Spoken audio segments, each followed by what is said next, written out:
Esse vídeo aqui é para os cristãos e especialmente para aqueles que se acham cristãos. Nas últimas semanas eu tenho raciocinado, pensado sobre aonde estão o sal e luz dessa terra. Afinal de contas, o cristão ele sempre foi o norte, não somente moral, espiritual, mas intelectual da sociedade. E eu te pergunto, quando foi que a gente parou de ser isso? Quando foi que feminismo, fábulas, narrativas começaram a influenciar mais nossa mente do que, de fato, o evangelho? Afinal de contas, o cristão não deve ter uma mente renovada por Cristo?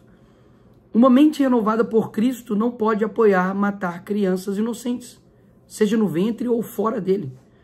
Isso, para o cristão, deveria ser uma simples questão. Quando você completa, pode-se matar o inocente quando? Se você conseguiu completar isso, parabéns.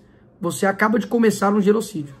Foi assim com negros, foi assim com judeus, foi assim com todo ditador que disse que é possível e certo matar o inocente quando, e completa-se isso e vira um genocídio. Ou seja, a discussão de todo esse PL, que praticamente foi extremamente narrativas atrás de narrativas, mentiras e desinformação, para o Brasil, que tem mais de 80% dos cristãos, deveria ser algo simples. Não podemos matar o inocente. Até mesmo porque a Bíblia fala que antes do ventre eu te concebi para nações. Mas, Nicolas, nós estamos falando sobre questões religiosas, uma questão científica. Ok. Na questão científica, da mesma forma. Estamos falando de crianças completamente formadas, com o coração batendo. Crianças que já nascem prematuras nessa mesma época de gestação. O que isso nos mostra? De que os cristãos não estão sendo cristãos. É o que eu sempre digo. O Brasil e o mundo não precisam de mais cristãos. Precisam de mais cristãos de verdade. Mais cristãos que consigam exercer o cristianismo. Porque uma mente renovada por Cristo jamais cairia em tanta desinformação, engano e mentira. E me assusta muito ver que lideranças religiosas, pastores, dedicaram isso aqui de tempo, raras exceções, para poder defender a vida. Ora, isso não diz respeito a vocês? Pastores, apóstolos, pessoas que dão show praticamente em grandes estádios, que não ouvi um pio de vocês. E aqui eu não cobro como deputado, mas eu cobro como membro do corpo de Cristo. Daquele que também tem o direito de falar, porque eu faço parte dele. Onde estão vocês? Porque, afinal de contas, fica apático, né? Fica como se fosse Nero. Eu fico aqui tocando a minha harpa enquanto Roma pega fogo. E qual seria o nosso papel em tudo isso? Seria esclarecer, seria trazer luz, seria ser sal, conservar aquilo que de fato é bom e verdadeiro. E um cristão jamais deveria cair em tantas mentiras assim. Afinal de contas, a verdade te leva ao Pai. O que eu trago aqui para todos nós? De que se você não está caminhando na verdade, você não está caminhando em direção ao Pai. Será mesmo que nós somos uma nação cristã?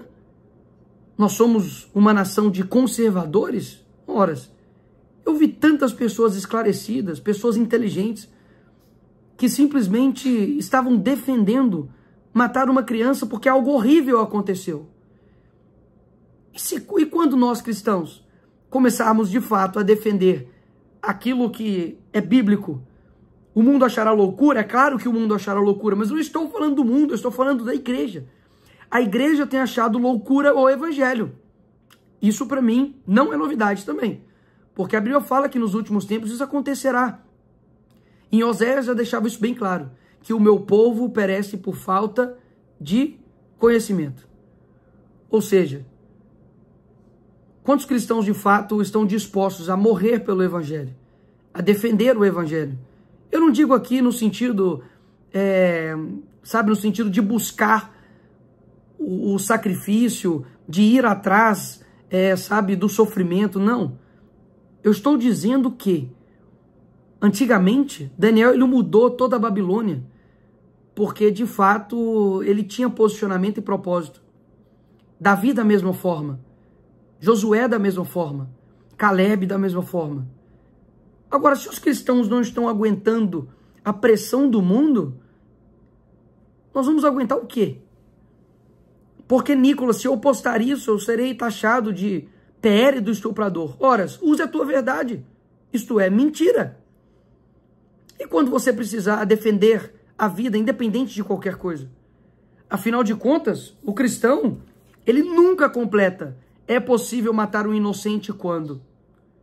Porque o que o mundo está querendo delimitar para nós é que é possível matar um inocente quando a dor foi muito alta para sua concepção.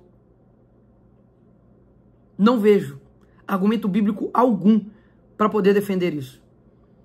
Afinal de contas, nós somos sal e luz dessa terra ou nós somos o caramelo? Porque, como diz Spurgeon, nós não somos o caramelo. O mundo ele não quer te engolir, ele quer te cuspir. Então, uma dica para os trans-cristãos, aquele que se sente cristão, mas não é, de que se o mundo não te odeia, algo está errado. E se o mundo te aplaude pelos seus posicionamentos, saiba que você não é um cristão. Nós não somos reconhecidos por quem nos ama, mas por quem nos odeia. E quando nós começarmos a falar que nós defendemos a vida em todos os estágios, independente do que aconteça, o que você vai fazer? Você vai recuar? Você vai fechar o seu Instagram? Você vai mudar de religião? Afinal de contas, é muita pressão para um cristão falso, né?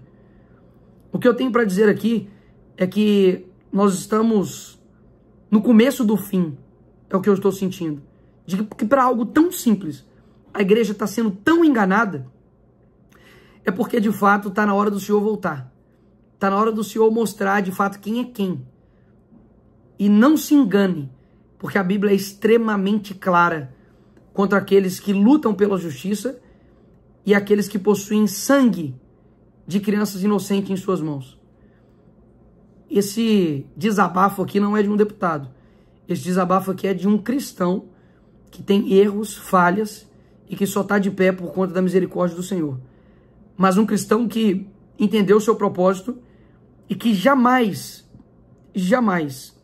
vai retroceder 1 centímetro que se quer para poder lutar pela verdade bíblica por conta de uma pressão de um coletivo que nós, nada devemos a eles. Pelo contrário, são inimigos da nossa fé. São pessoas que não são esclarecidas, pessoas que vivem da mentira e da mentira se sustentam.